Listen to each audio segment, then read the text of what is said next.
नमस्कार दोस्तों, मैं ज्योतिष आचार्य वासुदेव मिश्रा आपका अपने चैनल ज्योतिष ज्ञान में हार्दिक स्वागत करता हूं। दोस्तों, आज का यह ज्योतिष का कार्यक्रम आप सभी तुला राशि के जातकों के लिए बड़ा ही महत्वपूर्ण और विशेष कार्यक्रम साबित होगा।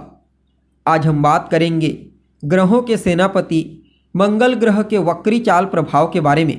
जी हाँ, बीते 20 जनवरी 2025 की रात 8:28 पर सेनापति मंगल अपनी वर्तमान राशि, अपनी नीच राशि कर्क राशि को छोड़कर वक्र अवस्था में गोचर करते हुए अपने शत्रु राजकुमार बुध की साधारण राशि वायु तत्वीय राशि मिथुन राशि में प्रवेश कर चुके हैं, जहां पर मंगल 24 फरवरी 2025 की शाम तक रहेंगे और इसके पश्चात मार्गी हो जाएंगे।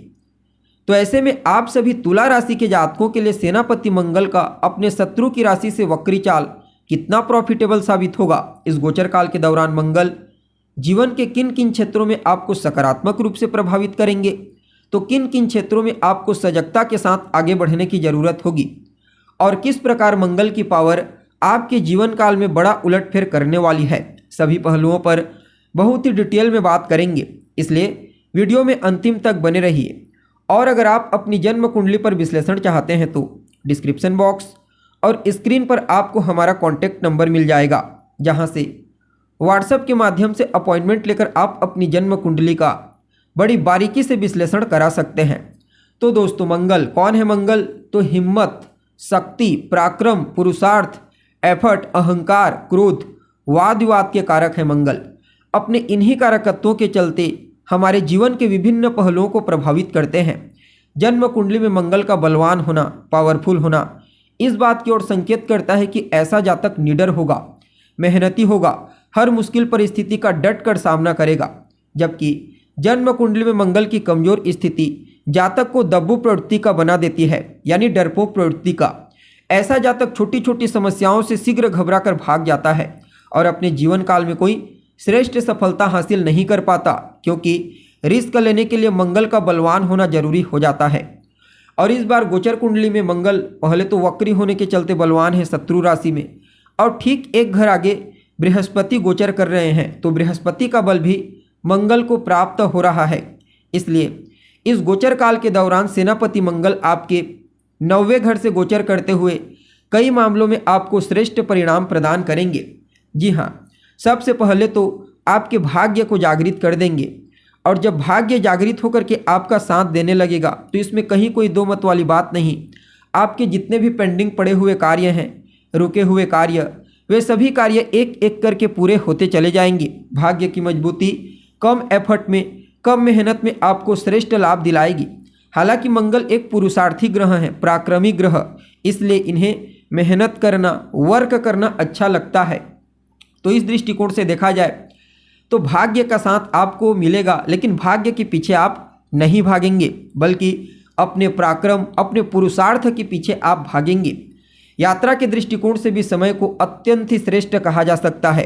खास करके व्यापारिक यात्रा के दृष्टिकोण से प्रॉफिटेबल रहेगा।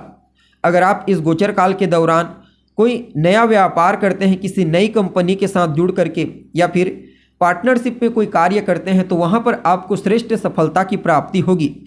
धार्मिक क्रियाकलाप में भी काफ़ी हद तक आपकी रुचि जागृत होने वाली है। आपको अपने बड़े बुजुर्गों का, अपने से बड़ों का विशेष आशीर्वाद मिलेगा, उनका सम्मान मिलेगा, उनकी ओर से आपको काफ़ी हद तक सहायता की भी प्राप्ति होने वाली है। बाकी यह समय आपके जीवन काल में सफलता के एक नहीं बल्कि अनेक रास्ते खोलते हुए नजर आएगा। यह समय आपके जीवन काल में आपको अपने दोस्तों का, अपने रिश्तेदारों का भी सहयोग दिलाने वाला है। जैसा कि आपको मालूम है, मंगल के पास 3 विशेष दृष्टियां हैं। जहां होते हैं वहां से चौथे घर को, 7वें घर को और 8वें घर को प्रभावित करते हैं। अब आपके 9वें स्थान में है, तो इनकी जो चौथी दृष्टि है वह आपके 12वें घर को, 7वीं दृष्टि आपके 3रे घर को और 8वीं दृष्टि चौथे घर को प्रभावित कर रही है।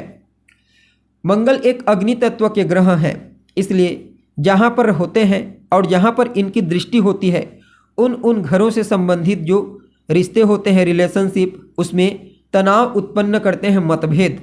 इसलिए चतुर्थ दृष्टि से कहीं न कहीं इस गोचर काल के दौरान आपके साथ काम करने वाले कर्मचारी या फिर आपके नीचस्थ काम करने वाले कर्मचारी, उनके साथ रिलेशनशिप बेहतर होना चाहिए। तीसरे भाव पर दृष्टि है तो छोटे भाई बहनों के साथ तालमेल में कमी ना आए, कोई खटास उत्पन्न ना हो, इस बात का ध्यान रखना है। और चौथे भाव पर दृष्टि होने के चलते माता के साथ रिश्तों में मधुरता बरकरार रखना आपकी जिम्मेदारी होगी। बाकी भौतिकता के दृष्टिकोण से इनकी दृष्टि अत्यंत ही श्रेष्ठ होती है। तो चौथी दृष्टि के प्रभाव से कोर्ट कचहरी के चक्करों से आपको बाहर निकालने का प्रयास करेंगे। अगर आप इन्वॉल्व हैं तो विदेश जाने के रास्ते क्लियर करेंगे, आपके व्यय को भी सही दिशा प्रदान करेंगे और कई समस्याओं से मुक्ति देंगे। तीसरे भाव पर दृष्टि होने के चलते आपको पराक्रमी बनाएंगे, पुरुषार्थी बनाएंगे, मेहनती बनाएंगे। इसी वजह से भाग्य के ऊपर उतना ज़्यादा आपका ध्यान नहीं रहेगा। इस गोचर काल के दौरान आप अपने बाहुबल से, अपने पराक्रम से ही सभी प्रकार की भौतिक सुख सुविधाएं हासिल कर सकते हैं, या फिर जिस चीज़ को प्राप्त करने के लिए आप इच्छुक हैं उसके लिए एफर्ट करते हैं तो वह चीज़ आपको प्राप्त हो जाएगा। आपके कम्युनिकेशन स्किल्स को बूस्टिंग प्रदान करेंगे। छोटे भाई बहनों को भी करियर में ग्रोथ प्रदान करेंगे। जो जातक डिफेंस सेक्टर में जाने के लिए प्रयत्नशील हैं, सेना, पुलिस, मिलिट्री फोर्स इत्यादि के क्षेत्र में काम करना चाहते हैं, या फिर पहले से ही उन क्षेत्रों में कार्य कर रहे हैं, तो उनको भी इस गोचर काल के दौरान अपने पुरुषार्थ का सही इस्तेमाल करने का मौका मिलेगा। बाकी मीडिया के क्षेत्र में काम करते हैं, मैनेजमेंट के फील्ड में, बैंकिंग सेक्टर में, चमक धमक के सेक्टर में, तो भी इस समय आपका इम्पोर्टेंस, आपका वैल्यू बढ़ेगा। और चौथे भाव पर दृष्टि होने के चलते भौतिक सुख सुविधाओं को मजबूती प्रदान करेंगे। भूमि, भवन, मकान, वाहन, इनसे संबंधित सभी कार्य आपके होंगे। राजनीति में भी आपका वर्चस्व मजबूत होगा। और अगर आप सामाजिक सेवा का कार्य करते हैं तो भी आपके लिए समय को अत्यंत ही श्रेष्ठ कहा जा सकता है। बाकी सभी तुला राशि के जातक इस गोचर काल से प्रभावित होंगे, लेकिन जिन लोगों का जन्म किसी भी महीने की 9 तारीख को या फिर 18 या फिर 27 तारीख को हुआ है, वे लोग ज़्यादा प्रभावित होंगे। अभी वर्तमान समय में जिनके जीवन में मंगल की महादशा चल रही है, अंतर्दशा या फिर प्रत्यांतर दशा, वे भी बाकी अन्य के मुकाबले ज़्यादा प्रभावित होंगे। और मंगल अभी जिस राशि में वक्री हुए हैं, मिथुन राशि, इसमें 3 नक्षत्र आते हैं, मृगशिरा, आराद्रा और पुनर्वसु नक्षत्र।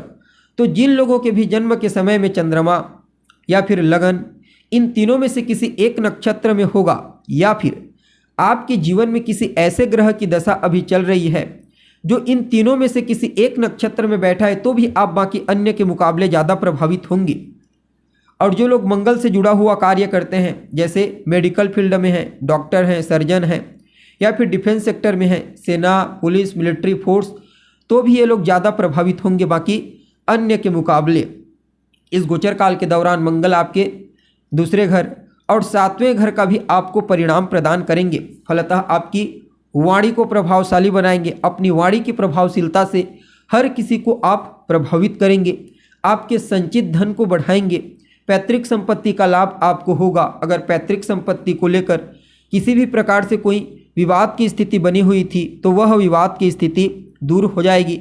ससुराल पक्ष से आपको आर्थिक लाभ मिलेगा और व्यापार के दृष्टिकोण से भी समय अच्छा रहने वाला है। खास करके अगर आप पार्टनरशिप पे कोई व्यापार करते हैं तो इस गोचर काल के दौरान उत्तरोत्तर आपको लाभ की प्राप्ति होगी। हालांकि जीवन साथी के साथ तालमेल बेहतर होना चाहिए। उनकी सलाह, उनका सपोर्ट भी आपके लिए प्रॉफिटेबल होगा। कुल मिलाकर के देखी जाए तो सेनापति मंगल का यह वक्री चाल आप सभी तुला राशि वालों के लिए हर प्रकार से बेहतर रहने वाला है। फिर भी कुछ सरल उपाय करके आप मंगल के इस वक्री गोचर को अपने लिए और श्रेष्ठ बना सकते हैं। तो क्या करना चाहिए आपको? तो इसके लिए हनुमान जी की आराधना कीजिए। जी हाँ, इस गोचर काल के दौरान आप जितना ज़्यादा हनुमान जी की आराधना करेंगे, उनकी शरण में आप बने रहेंगे, उनके मंत्रों का जाप करते रहेंगे, या फिर मंगलवार के मंगलवार उनके मंदिर में जाइए, उनका दर्शन कीजिए, उनसे आशीर्वाद दीजिए और वहीं पर बैठकर हनुमान जी के बीज मंत्र का जाप करें, या फिर हनुमान चालीसा का पाठ करें, या फिर सुंदरकांड का पाठ करें। ये सब हनुमान जी से संबंधित छोटे छोटे उपाय आपके लिए सेनापति मंगल के इस वक्री गोचर को और ज़्यादा सकारात्मक बना देंगे। तो दोस्तों, उम्मीद करते हैं आपको कार्यक्रम अच्छा लगा होगा। अगर पसंद आए तो इसे अपने दोस्तों के साथ, अपने रिश्तेदारों के साथ अवश्य शेयर करें और चैनल को सब्सक्राइब कर बेल आइकन को प्रेस कर दें ताकि भविष्य में भी इसी प्रकार की महत्वपूर्ण जानकारी समय समय पर आपको प्राप्त होती रहे। तो दोस्तों अभी के लिए बस इतना ही। पुनः मुलाकात होगी एक नए कार्यक्रम में। तब तक के लिए आप हमें इजाज़त दीजिए। नमस्कार।